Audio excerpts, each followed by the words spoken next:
Tomahawk missiles' wings are reinforced and aren't filled with fuel, and very, very hardened surfaces that make it so if the missile's ever attacked, it would still fly into its target. Certainly it could knock over 5 light zo poles interessant dit. not even blink before it hit the Pentagon. The other eerie part about the whole situation is that it hit the Pentagon at the one area of the Pentagon that had just received a reinforcement or an upgrade that made it the most reinforced part of the building. The part of the building that would be damaged least by an attack.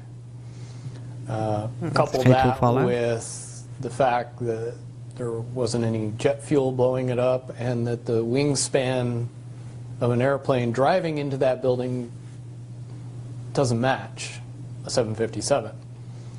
You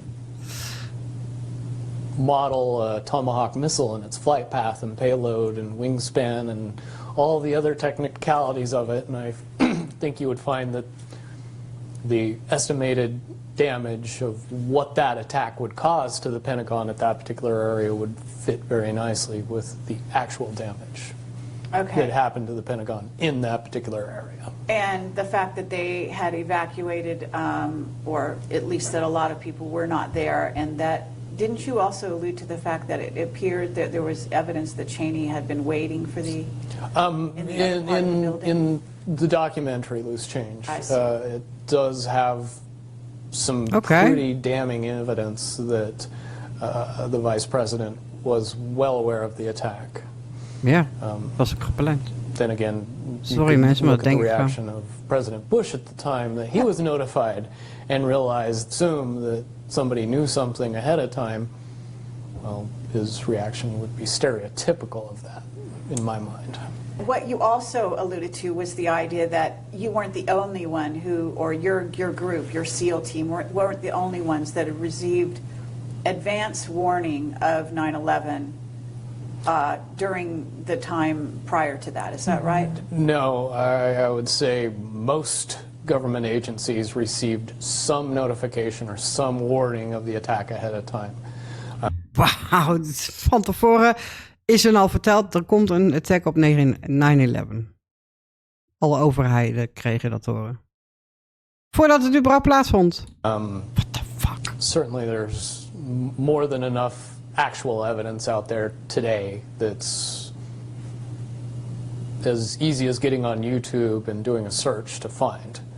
After that, I spent a lot of time and effort going back and connecting a bunch of little pieces of information that, if somebody was doing their job back then, could have easily determined exactly what was going to happen and prevented it. Okay, meaning you went back and looked at intelligence that had come in over the years, or? Not over the years, but over the weeks and months prior to 9/11. Okay. So at that point, you're in a situation where you have actually been sort of, as you call, flying these planes into buildings using Tomahawk missiles. 9/11 happens. You suddenly, in a sense, that's like a wake-up call, I would imagine. Oh, it was a huge wake-up call, because now I knew what the incident involving pilots was all about. And if I knew about it, who else knew? Who else should have known? Lots and lots of questions came into my mind very quickly. And also watching the demolition of Building 1, 2, and 7, ja, jongens. based on the fact that I've seen a lot of buildings blown up. And I've seen a lot of buildings demolitioned on purpose. Precies. Most Americans haven't seen a lot of buildings blown up. They've just seen a lot of buildings demolition on purpose, and really can't separate the two. When they see a building being demolished and hear it's being blown up, they mesh those two together and just assume that that's what they saw. If you know anything about the physics of explosives and actually blowing buildings up, very rarely, no matter how much ordnance you use on it, does it fall down completely. Precies, zakt het niet Even volledig, tiny dan is het buildings. volledig. Dat precies dat. Het gebouw met een explosie zakt niet in zijn geheel zo recht naar beneden. Bullshit. Dat is bewust gesloopt. Maar dat wisten we al, lieve What I mensen. saw on that day was buildings falling down as if they had no structural support Ja, anywhere throughout the building. precies. In other words, a demolition. The only way that can happen is if all of the support throughout the building is removed specifically on time and on purpose. Ja. Certainly if Tower 1 and 2 fell down the way from the destruction that they said that it fell down from, the top of the building would fall down. And then it would slow down because it was meeting the resistance of the structure below it. That Precies. never occurred. It fell straight through the building all the way to the ground. with Precies. very little in the way to stop it. Again, any demolitions expert could tell you beyond a shadow of a doubt that that's absolutely impossible. You couple that with the information that when the Twin Towers were built, that they were built to withstand a 707 attack, and they were engineered specifically for that possibility. And you know, the 707 and the 757 aren't that far apart in dimensions, fuel payload, fuel to weight ratio, actual weight, pretty much all the same thing. Prior to 9/11, all of the information says that attacking either of those buildings with an airliner and driving it into the building couldn't knock it down. Precies. Okay. And certainly it wouldn't knock down the building next to it. Nee. Okay. So at this point, you know, because this is not really, I mean, 9/11 plays in, but this story goes on beyond that. So at this point, what happens in your life? What goes on? At the time of 9/11, I had just gotten out of 3 months removed from the worst nightmare I could ever imagine in my life. I was not anxious to go back to that. So I kept my head down and I didn't say anything, and I wasn't about to tell people what I knew. Things had to evolve more and more out of control, and eventually they did, to the point where, you know, I was hearing that Iraq possessed weapons of mass destruction, which I knew couldn't be possible, based on the fact that we had blown everything up that could even be remotely classified as a weapon of mass destruction. The country was not capable of sustaining a weapons of mass destruction program based on the amount of devastation that we had been pouring on it for the past decade. And so I knew something was up after that. The enactment of the Patriot Act further solidified my problem-solution beliefs on what happened with 9/11. Ergo, we created a problem and then were given the solution. Ja, We never precies. really questioned that solution.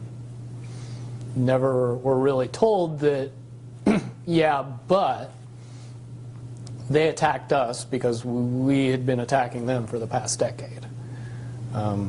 Okay, well, the understanding, though, is that they actually didn't attack us, that this was an inside job on top of all of that. So Certainly, if a Tomahawk missile hit the Pentagon, I do have some questions about what happened to the airliner that was supposed to have hit the Pentagon, and also the one that crashed in Pennsylvania.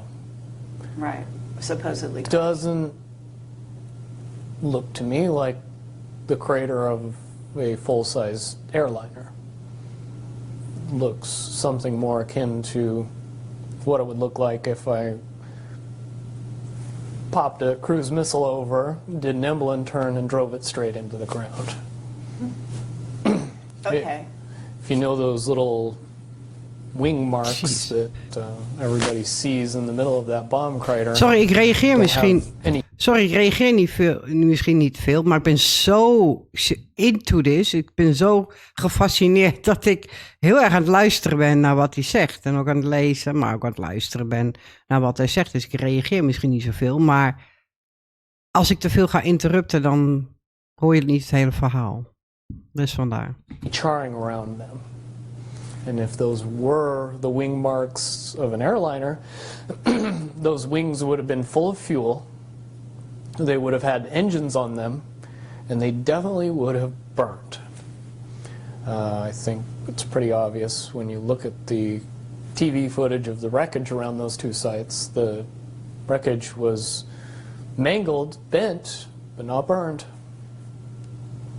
At this point, you've had a wake-up call, and what happens in your life, because you also talked about a certain degree of surveillance, that you didn't just walk away from the military. At some point, you were under the purview of the DIA, is that correct? Yeah, everybody that possesses a level of clearance above top secret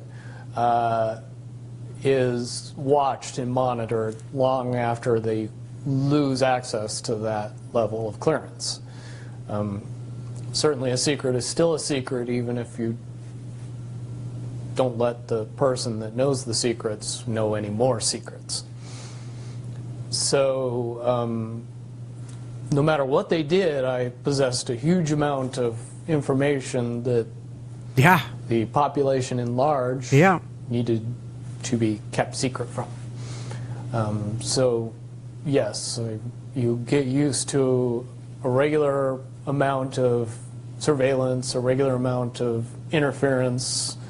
Ja, je wordt altijd in de gaten gehouden omdat je die informatie communications hebt. with mysterious people that come up to you and just start talking that you've never met before, but they seem to know everything about you. Je wordt gecontroleerd, ja. That was what I experienced between 2001 and 2007-ish. Oké. So at this point, Ik neig, door dit interview, neig ik iets meer naar de 2012 einde wereld. In plaats van 1999. Maar 1999 was wel een heel belangrijk jaar. En 2000. Dat merk ik wel op uit dit interview. Het was wel een soort van, I don't know, keerpunt. Er was iets. Maar 2012 fascineert mij ook namelijk, dat jaar. Vooral omdat CERN toen heb lopen kloten. Maar we gaan even verder. you have been spending from 2001, when you had sort of a wake-up call, what did you do? Did you just continue to do jobs, or? I continued to do jobs. I ended up going to college and getting my degree in electrical engineering. I worked for a fairly large medical laser company, and then shortly after that started my own business. Okay, and the business was what? Repair and maintenance of medical laser equipment and medical light equipment. I mean, you didn't address this thing where you actually are registered, a registered offender? Yeah, that was part of the monitoring program that worked out very effectively. When I was discharged from the military, what they didn't tell me is that I was not going to be given a choice. I was going to be forced to register as a sex offender. And I basically had to either sign paperwork that said I would agree to that, or face my criminal sentence and go for another 8 years in Leavenworth. Once again, I made the obvious choice and got out of the military and decided that the registration program wouldn't be nearly as big a deal as going to jail. Okay, so they registered you in, I don't know, is this was this known neighborhood? I don't know anything about it. The registration program, when it started out, was fairly innocuous. Rather, the worst part of it was having your picture splashed online with a bunch of other people who probably had more inclination to going after children than I did. Over time, the buildup of what I was seeing and what I was experiencing and what I knew from my previous military experience in what I learned since getting out of the military, it began to build and build and build and build until it eventually got to the point where even I couldn't take it anymore. And at that point, I began, looking up information on the internet, doing research, information gathering, kind of quote-unquote building my case.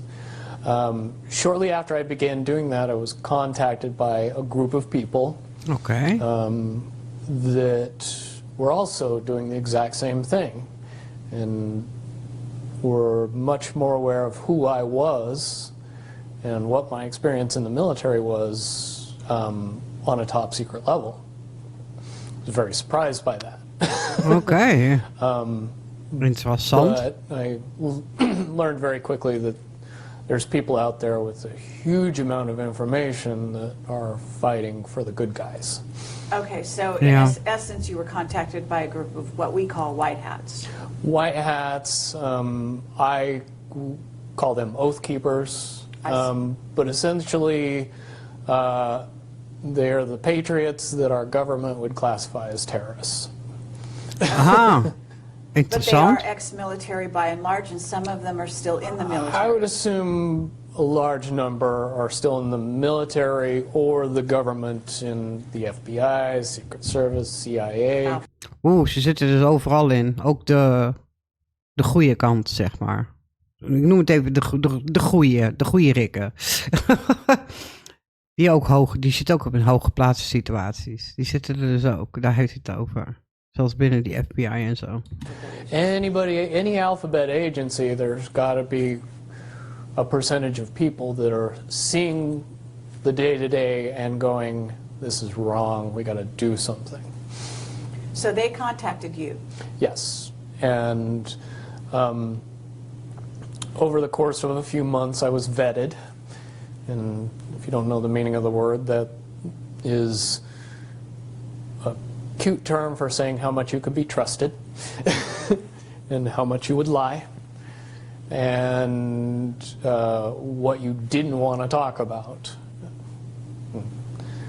When you figure out that the people on the other side of the vetting process already know all that and they're just trying to figure you out and see if all that's true, if you respond exactly the way that you are portrayed in their minds, it's very encouraging. And, they knew my deepest, darkest secrets, and they knew even more than that. And when I came out with the information I did, I kind of graduated and got a trusted role in a very compartmentalized world. Okay. But at the same time, there was some kind of incident, wasn't there, with the DIA, in which you started to refuse to be dealt with the way they wanted you to be dealt with? Right. Shortly after I decided that I was going to do what it took to see my part of justice being brought into the limelight and into popular knowledge of the world, I also told the DIA handlers that visited me shortly after that incident that they could not bother talking to me anymore because I wasn't going to be handled by the government. And I was going to be a problem, and I was going to be a loose end. And I was going to be somebody that they had to worry about. Okay, and then what happened to your livelihood in terms of your business?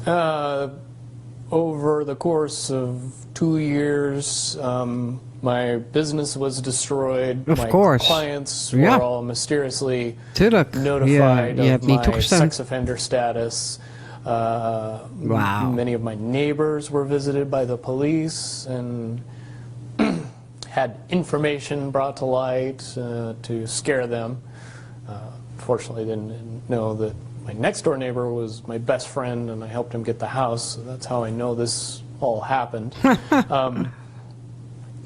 But basically, it got to the point where I was being followed by the police, Las Vegas Metro Police Department, when I was living in Las Vegas at the time, being pulled over, ticketed, arrested, Wauw. and Alleen maar more omdat je or less weigert. harassed both me and my fiance on a ongoing basis. It reached a climax in April of last year, when the final straw, where they set up a massive amount of traffic enforcement for no particular reason whatsoever that they can explain, and pulled me over that day on the way to a competition, a bodybuilding competition, that I was going to be going to with my fiance, and it was Zo, ze zijn echt, ze the only volgen je way gewoon. that they would have any idea of where I would be and when I would be there. And so they used that to their advantage.